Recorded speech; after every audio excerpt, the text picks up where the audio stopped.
Hello बच्चों, physics test परिवार में आपका स्वागत है। हम लोगों ने क्लास 12th की फिजिक्स पढ़ रहे थे।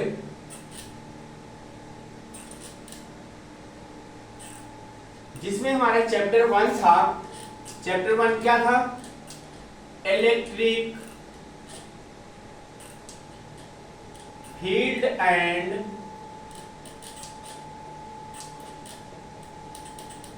चार्जेस।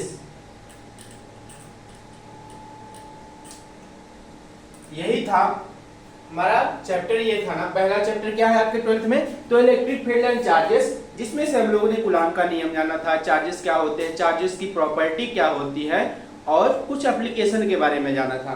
तो आज उसी के आगे हम लोग पढ़ेंगे। उसके आगे हम लोग क्या पढ़ेंगे? तो आज का टॉपिक हमारा रहेगा बच्चा पार्टी, क्या रहेगा? गॉस लॉ, या फिर इसी को आप लोग क्या कहते हैं? Gauss theorem. गॉस थियरम, इसको लॉ नहीं बोलते हैं। लॉ का मतलब क्या होता है, थ्योरम का मतलब क्या होता है, आप लोग समझिएगा। जो लॉ होता है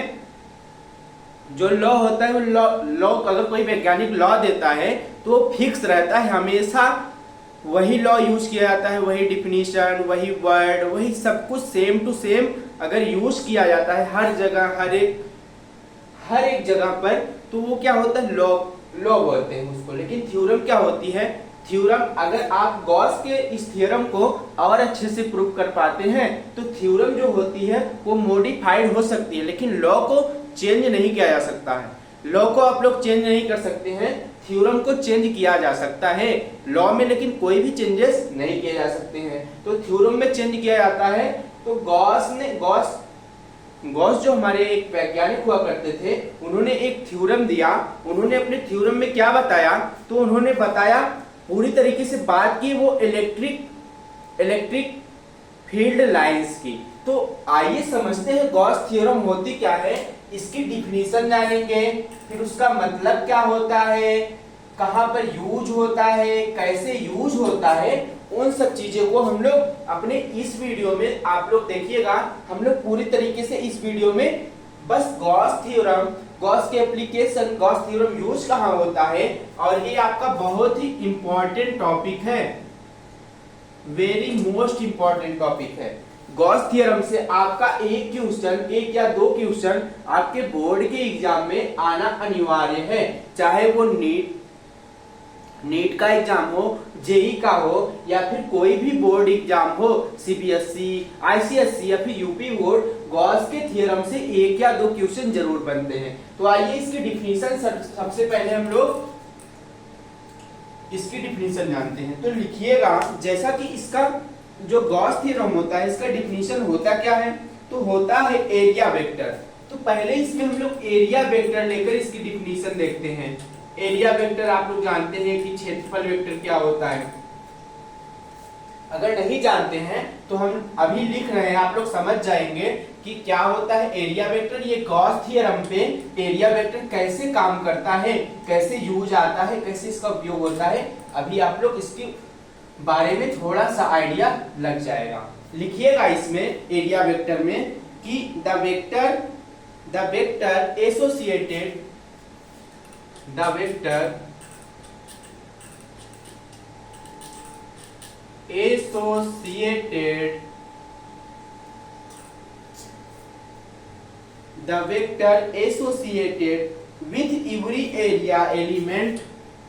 with every area element, spelling कहीं आप अगर गलती हो तो आप लोग सही करते चलिएगा। The vector associated with every area element, उसके बाद क्या है? Of a closed surface, of A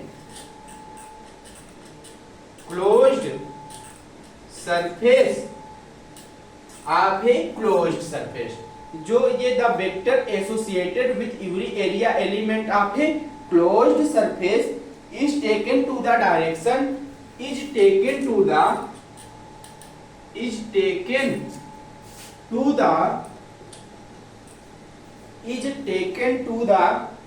direction of normal direction of normal to the area is called to the area is called. तो इसकी जो एरिया होती है वो क्या कहलाती है? वही कहलाता है एरिया वेक्टर। क्या कहलाता है? Area vector. तो गॉस थ्योरम में हम लोग सबसे पहले क्या जान रहे हैं? तो गॉस थ्योरम में हम लोग सबसे पहले जान रहे हैं कि एरिया वेक्टर होता क्या है।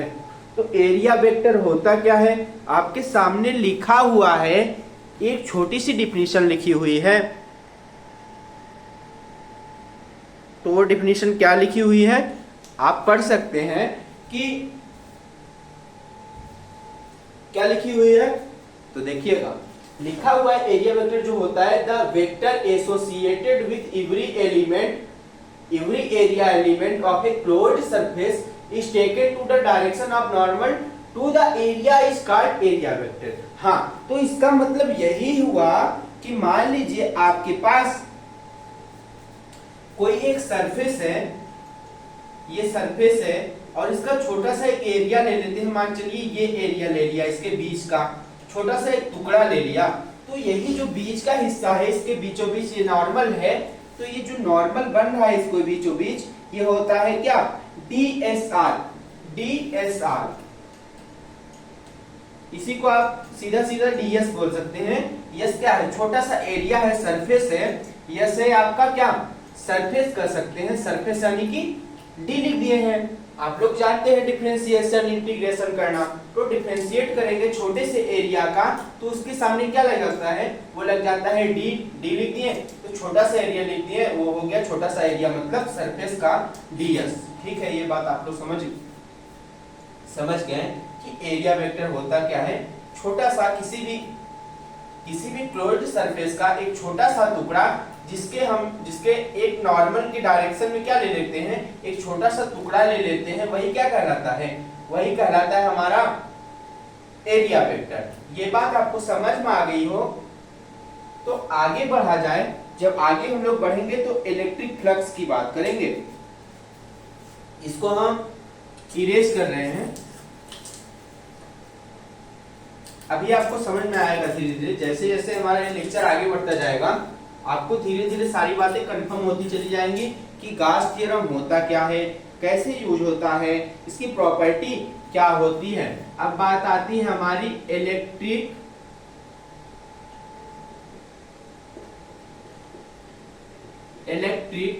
फ्लक्स।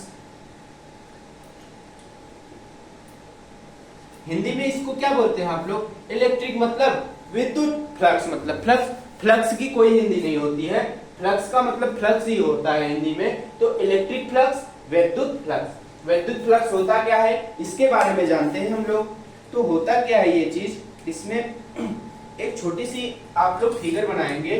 तो ये मान लीजिए कोई क्लोज्ड सरफेस है, इसका छोटा सा एरिया DS है। अभी हम लोगों ने जाना छोटा सा एरिया कैसे लेते हैं। छोटा सा एरिया ले लिए, DS ले लिए। DS से क्या होता है? तो इससे क्या होती है, अगर कोई भी इलेक्ट्रिक फील्ड लाइंस, मान लीजिए इलेक्ट्रिक फील्ड लाइन ऐसे पास कर रही है इसके बीचों बीच से ना, बहुत सारी इलेक्ट्रिक फील्ड लाइंस ऐसे पास हो रही हैं। ये क्या है? इलेक्ट्रिक फील्ड है और ये सब क्या है? इलेक्ट्रिक फील्ड लाइंस है। EFL मतलब इलेक्ट्रिक फील्ड लाइंस। और ये क्या था? ये तो हमारा छोटा सा एरिया DS था ना। इसको तो हम लोग एरिया वेक्टर में जाने थे। जो छोटा सा टुकड़ा लिए थे, ये क्या था? ये था हमारा एरिया वेक्टर। जब एरिया वेक्टर से हमारे इलेक्ट्रिक फील्ड लाइंस पास करती हैं, उसके अंदर से निकलती हैं, तो क्या होता है? तो वो होता है इलेक्ट्रिक फ्लक्स। जब किसी इलेक्ट्रिक एरिया वेक्टर से इलेक्ट्रिक फील्ड लाइंस पास होती हैं, जब पास होती हैं तो वो छोटे से टुकड़े के जरिए भी पास होती हैं। तो छोटा सा जो टुकड़ा हम लोग लिए DS, क्या माने हैं उसको? वेक्टर DS माने हैं। तो उससे जो उसके बीच से जो लाइनें पास हो रही थी इलेक्ट्रिक फील्ड लाइंस, वही क्या कहलाई? वो कहलाई इलेक्ट्रिक फ्लक्स। तो इलेक्ट्रिक फ्लक्स की डिफिनीशन अगर हम लोग प्रॉपर तरीके से लिखें, अगर हम लोग इलेक्ट्रिक फ्लक्स की डिफिनीशन प्रॉपर तरीके से लिखें तो इसको कैसे लिखेंगे, ये फिगर आप लोग बना लीजिएगा, इसको हम इरेज कर दे रहे हैं। तो यहाँ पर इसकी डिफिनीशन आप लोग लिखिएगा कि total number of EFL, total number of EFL मतलब क्या होता है, ईएफएल मतलब क्या होता है, इलेक्ट्रिक फील्ड लाइंस ना, शॉर्टकट में लिख दिए हैं हम क्या, EFL electric field lines passes through the surface is passes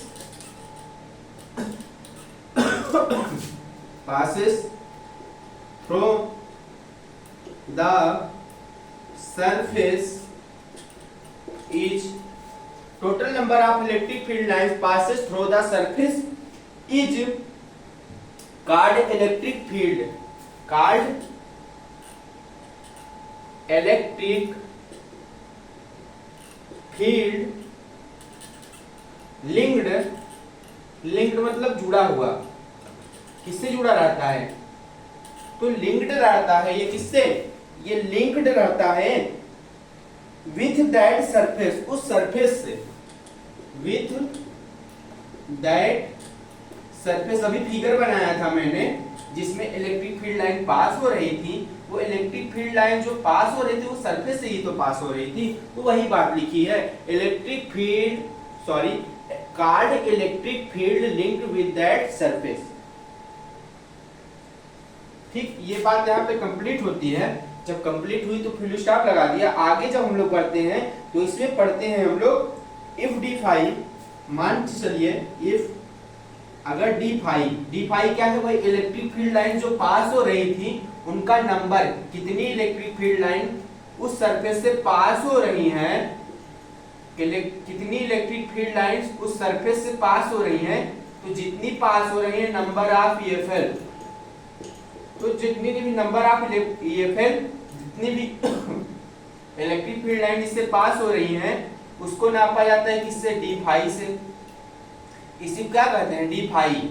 जितनी नंबर ऑफ लाइन पास होती है किसी सरफेस से उसको किससे जानते हैं, तो डी फाई के नाम से जाना जाता है। यदि if d phi is small electric flux, is small electric flux, मान के चलिए कोई छोटा सा डी फाई है, पास हो रहा है through a small area, through a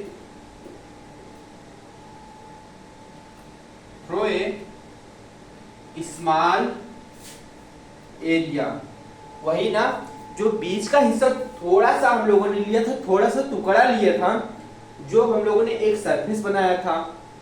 फिर से देख लीजिएगा, ऐसे ही तो सरफेस बनाए थे, बीच में एक टुकड़ा लिए थे, ये टुकड़ा, इसमें से भी लाइन पास हो रही थी, इसके अंदर से जो लाइन पास हो रही थी, इसके अंदर से जो लाइन पास हो रही थी, मान के लिए 4 हो रही है इसके अंदर से, जो यही इलेक्ट्रिक फील्ड लाइन पास हो रही है, तो वही लिखा है if d phi small electric flux through a small area.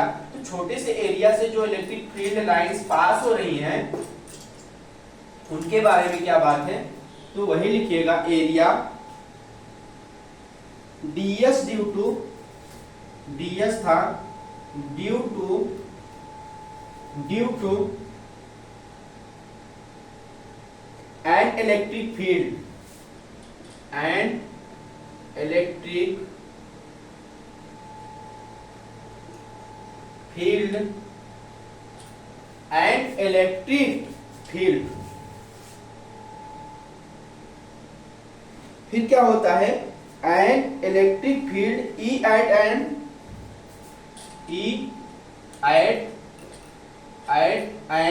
Angle theta, किस एंगल पर, तो उसमें एंगल भी बन रहा था, मान चलिए वो एंगल क्या बन रहा है, तो थीटा एंगल अगर बनता है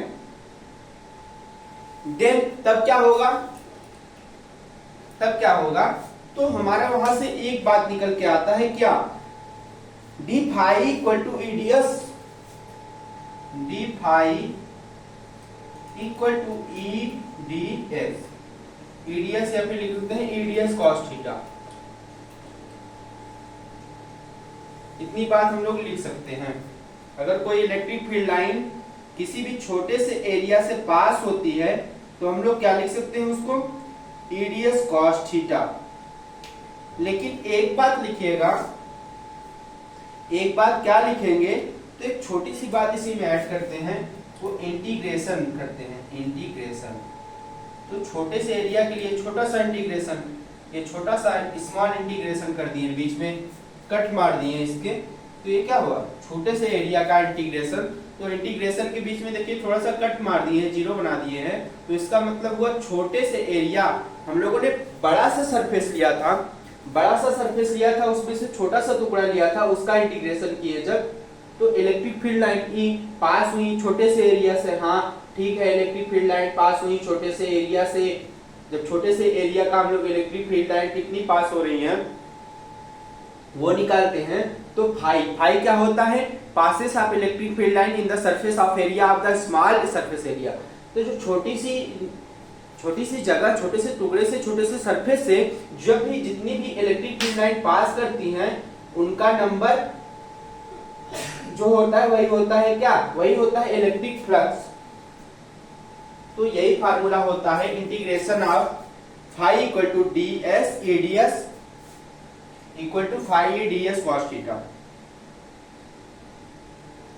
जो ये फाई s लिखा है देखिएगा, यहाँ पर जो ये लिखे हैं ऐसे लिख के यस बना दिए हैं, ये है आपका, इसको लिखते हैं हम लोग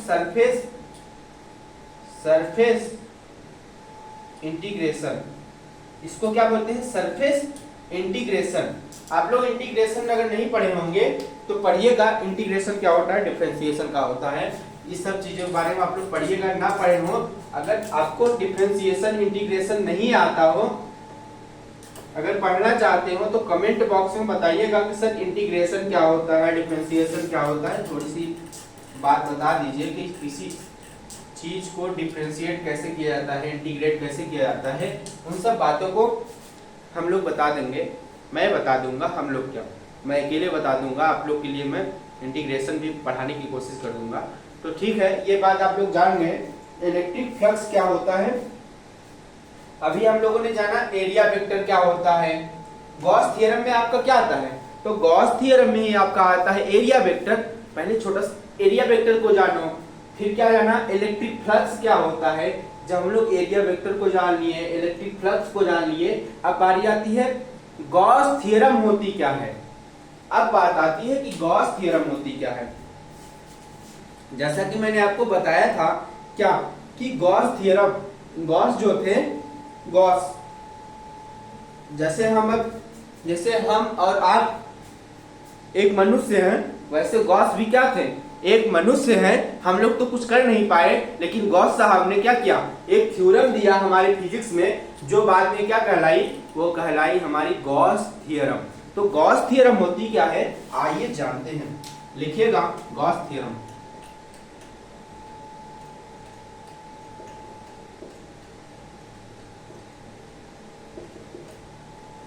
Gauss theorem, Gauss's theorem, apostrophe S लगा हुआ है, तो उसको क्या बोलते हैं, गॉसेस थ्योरम। इसकी डिफिनीशन लिखिएगा गॉसेस थ्योरम की। ये इंपॉर्टेंट टॉपिक है ना, पहले ही बताया था, ये इंपॉर्टेंट टॉपिक है गॉस थ्योरम। इसमें लिखिएगा according to this theorem, according to this theorem, इस थ्योरम के अनुसार, according to this theorem, the total electric, the total electric, the total electric क्या होगा, द टोटल इलेक्ट्रिक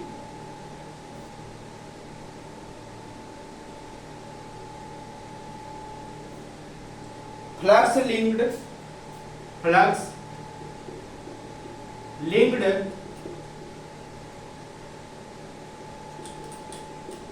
लिंक्ड मतलब जुड़ा हुआ। तो the total electric fields linked with a surface, linked with a surface with a surface. तो surface कैसा होगा? Surface होगा हमारा 1/1 में एप्सिलॉन नॉट। किसके बराबर होगा? सरफेस बराबर 1/1 में एप्सिलॉन नॉट। एप्सिलॉन नॉट क्या है? तो वही सरफेस है जिससे कि हमारी जो ये थी इलेक्ट्रिक फील्ड लाइंस जिससे जुड़ी हुई थी, जिस सरफेस से, उससे कितनी इलेक्ट्रिक फील्ड लाइन पास हो रही थी, उससे कितनी इलेक्ट्रिक फील्ड लाइन बाहर निकल रही थी उस सरफेस से। वही क्या हुआ, जो इलेक्ट्रिक फील्ड लाइन छोटे से टुकड़े की जो सरफेस था हमारा, उससे बाहर कितनी इलेक्ट्रिक फील्ड लाइन निकल रही थी, वही क्या कहलाया? सरफेस बराबर 1/में में एप्सिलॉन नॉट। ठीक है। टाइम ऑफ चार्ज बाउंडेड, आगे लिखिएगा टाइप ऑफ चार्ज बाउंडेड। इसमें चार्ज ही तो रहता है ना जो बना हुआ रहता है। Charges bounded by that surface, bye that surface. ये भी बात ऐड कर लीजिएगा कि surface of charge bounded by that surface. तो उस सरफेस से चार्ज भी जुड़े हुए रहते हैं, बाउंड मतलब बंधे हुए रहते हैं। उस सरफेस से चार्ज ही तो रहता है, इलेक्ट्रिक फील्ड लाइन पास कर रही है, उसमें चार्ज है, तो जो चार्जेस उसमें से पास करते हैं वो क्या कहलाया? वही पूरा हमारा गॉस थ्योरम का है। According to this theorem the total electric flux linked with a surface equal to 1/एप्सिलॉन naught time of charge bounded by that surface. ठीक है। ये बात अगर आपको थोड़ी थोड़ी समझ में आ रही हो, अगर ये बात आपको थोड़ी थोड़ी समझ में आ रही हो, तो हम लोग आगे भी बढ़ सकते हैं। जब हम लोग आगे भी बढ़ सकते हैं तो बढ़ा क्यों न जाए? क्योंकि धीरे धीरे रे मना धीरे सब कुछ होए, और माली सींचे सौ घड़ा ऋतु आए फल होए। तो व्यक्ति को निरंतर प्रयास करते रहना चाहिए, छोटा बहुत मेहनत करते रहना चाहिए, धीरे धीरे प्रयास करते रहना चाहिए। इसीलिए एक दोहा कहा गया है हमारे संस्कृत में या फिर हिंदी कहीं भी, ये दोहा मैंने एक सुना है किसी के माध्यम से कि धीरे धीरे रे मना धीरे सब कुछ होए, माली सींचे सौ घड़ा ऋतु आए फल होए। आप लोग हर मौसम में पेड़ पौधों को सींचते रहते हैं, लेकिन जब उसका मौसम आता है तभी वो आपको फल देता है। हमेशा आपको फल वो नहीं दे सकता, उसकी एक ऋतु आती है, एक समय आता है, एक मौसम आता है, और सीबीएसई बोर्ड वालों के लिए एक वेदर आता है। तो ठीक है, तो ये बात थी हमारे इसी टॉपिक के लिए कि गॉस थ्योरम कहाँ पे यूज होती है। तो इसमें लिखिएगा छोटी सी बात कि इसका फार्मूला क्या होता है? Phi equal to Q upon epsilon naught. Phi equal to Q upon epsilon naught कि इलेक्ट्रिक फील्ड लाइंस किसी भी सरफेस से कितनी पास कर रही है, उस पे कितना चार्ज है। तो यही फार्मूला बनता है phi equal to Q upon epsilon naught. तो डेट इज, तीन बिंदी लगा देते हैं ना, इसको क्या करते हो हिंदी वाले? चूकी। तो चूकी क्या हुआ? तो चूकी फाई बराबर हम लोगों ने पढ़ा था, फाई बराबर closed surface radius cos theta. हम लोगों ने यही पढ़ा था अभी किसमें? अपने गॉस थ्योरम में। थोड़ा सा इसके पहले पढ़े थे इलेक्ट्रिक फ्लक्स होता क्या है। तो इलेक्ट्रिक फ्लक्स होता है हमारा ये formula, phi equal to radius cos theta, उसका इंटीग्रेशन। तो integration of phi equal to radius cos theta, ये होता है इलेक्ट्रिक फ्लक्स। जब फाई बराबर ये वैल्यू रख देते हैं रेडियस कॉस थीटा, तो हमको यहाँ से मिल जाएगा कि फाई ऑफ इंटीग्रेशन ऑफ छोटा सा यस, छोटा सा टुकड़ा लेके जब करते हैं तो phi S radius cos theta, इसका पूरा कर देंगे इंटीग्रेशन। तो ये क्या बना था? ये बना था radius cos theta, radius cos theta, और ये तो हमारा ऐसे रहेगा। जब इसको इंटीग्रेशन करेंगे तो ये बनेगा Q अपॉन एप्सिलॉन नॉट। ये क्या बनेगा? Q upon epsilon naught. कोष्टक के अंदर था, कोष्टक के अंदर लिख दिए। तो फाई क्या है? फाई है हमारा कि कितना इलेक्ट्रिक फील्ड लाइंस EFL, कितनी इलेक्ट्रिक फील्ड लाइंस हमारे क्लोज सरफेस एरिया के जो छोटा सा टुकड़ा था, यानी कि स्मॉल स्ट्रिप। स्मॉल स्ट्रिप को क्या कहते हैं? छोटा से टुकड़ा से EFL कितनी पास हो रही थी, जब उसका छोटा सा टुकड़ा का इंटीग्रेशन करते हैं। बड़े को जब हम लोग करते हैं, जब बड़े सरफेस को लेकर किसी चीज का इंटीग्रेशन जब बड़ा सरफेस हो, अगर टोटल का निकालना हो तो वहां पर इंटीग्रेशन यूज नहीं होता है, वहां पर डिफरेंशिएशन यूज होता है। लेकिन जहां पर छोटे छोटे छोटे छोटे चीजों का हमको वैल्यू पता करनी हो तो वहां पे हमारा यूज होता है इंटीग्रेशन का सिंबल। इंटीग्रेशन क्या होता है? इंटीग्रेशन होता है अपोजिट ऑफ डिफरेंशिएशन। डिफरेंशिएशन का उल्टा क्या कहलाता है? इंटीग्रेशन। तो आइए, ये बात हो गई कि फाइएस जो होता है छोटा सा स्मॉल सा पार्शियल इंटीग्रेशन जिसको आप बोलते हैं। तो पार्शियल इंटीग्रेशन करते हैं फाई का। फाई क्या है? इलेक्ट्रिक फील्ड लाइन सीएफएल जिसको बोलते हैं, उसका इंटीग्रेशन किया आप लोग इलेक्ट्रिक फ्लक्स पढ़े, उसमें पढ़े थे फाई बराबर integration partial integration of E d S cos theta. तो E d S cos theta equal to q upon epsilon naught, यहां से वैल्यू निकली phi integration of s equal 5 E d S cos theta equal to q upon epsilon naught स्वाहा। तो ये बात आपको समझ में आ गई? आपको ये बात समझ नहीं आ रही हो तो धीरे धीरे से समझिएगा। मैंने इसको पढ़ा दिया था इसलिए स्पीड से बताया, मैंने इसको पूरी चर्चा इस पे कर दिए थे इसलिए स्पीड से कर दिए। तो इसको समझिएगा कि छोटा सा सरफेस होता है उसका इंटीग्रेशन करना होता है, छोटे से सरफेस से इंटीग्रेशन करना होता है जो इलेक्ट्रिक फील्ड लाइन पास करनी हो करती है बस, और कोई बात नहीं थी। ये बात आप लोग समझ गए हो तो उसको हम लोग इरेज कर सकते हैं, ठीक है, इसको इरेज कर देते हैं। ये बात आप समझ गए, ठीक। यही होती है हमारी गॉस थ्योरम। गॉस थ्योरम आप लोग समझ गए, ठीक है। ये टॉपिक आपको एकदम मक्खन हो गया, एकदम मक्खन हो गया। जैसे घर पे तो मक्खन मारा जाता है उसमें से जो घी निकलता है, तो ये उसी प्रकार से आपको ये टॉपिक जो था गॉस थ्योरम एकदम कंफर्म हो गया होगा कि सर ने अच्छे तरीके से बताया। पहले तो हमने जाना क्या? एरिया वेक्टर को पढ़ा। एरिया वेक्टर को समझने के बाद हम लोगों ने जाना इलेक्ट्रिक फ्लक्स होता क्या है। इलेक्ट्रिक फ्लक्स कुछ नहीं होता है बच्चा पार्टी। इलेक्ट्रिक फ्लक्स सिंपल से समझिएगा, सिंपल से क्या समझेंगे इलेक्ट्रिक फ्लक्स क्या होता है। तो मान लीजिए आपके पास मान लीजिए इलेक्ट्रिक फ्लक्स के लिए एक छोटा सा बॉक्स है, बॉक्स के अंदर कोई सामान रखा है, सामान को आपने उठाया, छोटा सा सामान निकाल लिया। मान चलिए बॉक्स के अंदर 20 बॉल रखी है, 20 बॉल रखी है तो आप लोगों ने एक बॉक्स को चुना, एक बॉल को, और वो बॉल के बाहर जितनी भी इलेक्ट्रिक फील्ड लाइन पास हो रही थी वही क्या कहलाई? वही कहलाई आपकी इलेक्ट्रिक फ्लक्स। ये बात आपको समझ में आएगा कि इलेक्ट्रिक फ्लक्स होता क्या। फिर हम लोगों ने गॉस थ्योरम को जाना। आपकी वजह से मेरा हाथ काला हो जा रहा है, कपड़े से मिटाते हैं। तो इलेक्ट्रिक फ्लक्स आप लोगों ने जब पढ़ लिया तो मैंने आपको छोटा सा टेस्ट दिया, स्वाद दिया जायकेदार। क्या दिया कि गॉस थ्योरम होती क्या है। तो गॉस थ्योरम होती है कि बच्चा पार्टी जब इलेक्ट्रिक फील्ड लाइन किसी भी छोटे से सरफेस से क्या होती है, पास होती हैं, तो जो उसका इंटीग्रेशन होता है उसमें से इलेक्ट्रिक फ्लक्स कितनी पास हुई उसका पार्शियल डिफरेंशिएशन करते हैं। तो आप लोगों ने पढ़ा था फाई इक्वल टू ईडीएस का cos थीटा। तो उसको जो छोटा सा इंटीग्रेशन करके किए तो फाई एस यानी कि surface integration of phi S equal to EDS cos theta equal to q upon epsilon naught. q upon epsilon naught क्या था? तो q अपॉन एप्सिलॉन नॉट था आपका सरफेस चार्ज डिस्ट्रीब्यूशन, जो चार्ज उसमें से इलेक्ट्रिक फ्लक्स के माध्यम से बाहर निकल रहा था वो था। ये बात आपको कंफर्म हो गई होगी। थोड़ा सा आगे बढ़ते हैं। जब थोड़ा सा आगे बढ़ेंगे तो जब हम लोगों ने गॉस थ्योरम पढ़ लिया बच्चा पार्टी, जब गॉस थ्योरम पढ़ ही लिया तो बात आती है हमारे गॉस थ्योरम के एप्लीकेशन की। आप लोगों ने जाना कि गॉस थ्योरम होती क्या है, ये बात आप लोग जब जान लिए तो एप्लीकेशन ऑफ गॉस थ्योरम, इसका यूज कहां होता है? Application of Gauss's theorem.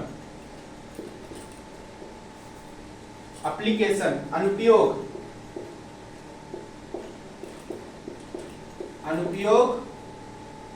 Gauss theorem को क्या बोलते हैं? प्रमेय।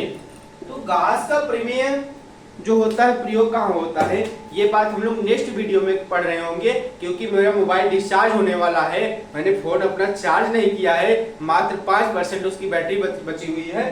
तो ये वीडियो पूरी तरीके से गॉस का प्रमेय जो हुआ है आपका एप्लीकेशन, इसका नहीं हो पाएगा।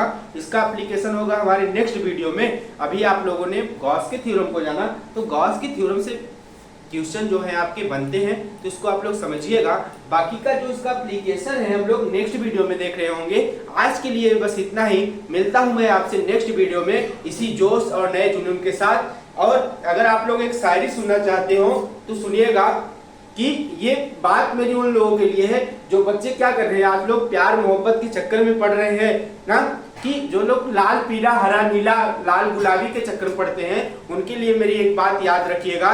ये बहुत से बच्चों का डाउट रहता है कि सर थोड़ा सा बात इस पर भी चर्चा होनी चाहिए, क्योंकि आप लोग क्लास 12 में आ गए हैं, तो आप लोग ऐसा काम मत करिएगा जिससे कि आपके घर वाले, आपके माता पिता भी, किसी का भी कोई भी दिक्कत हो।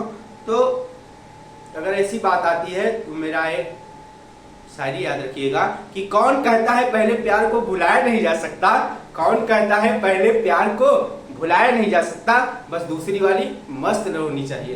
तो इसी के साथ मैं लेता हूँ आज आपके साथ विदा। तब तक के लिए आप लोग इसी के साथ स्वस्थ मस्त और तंदुरुस्त रहिए। तब तक के लिए जय हिंद, भारत माता की जय, हमारे वीर बच्चों की जय।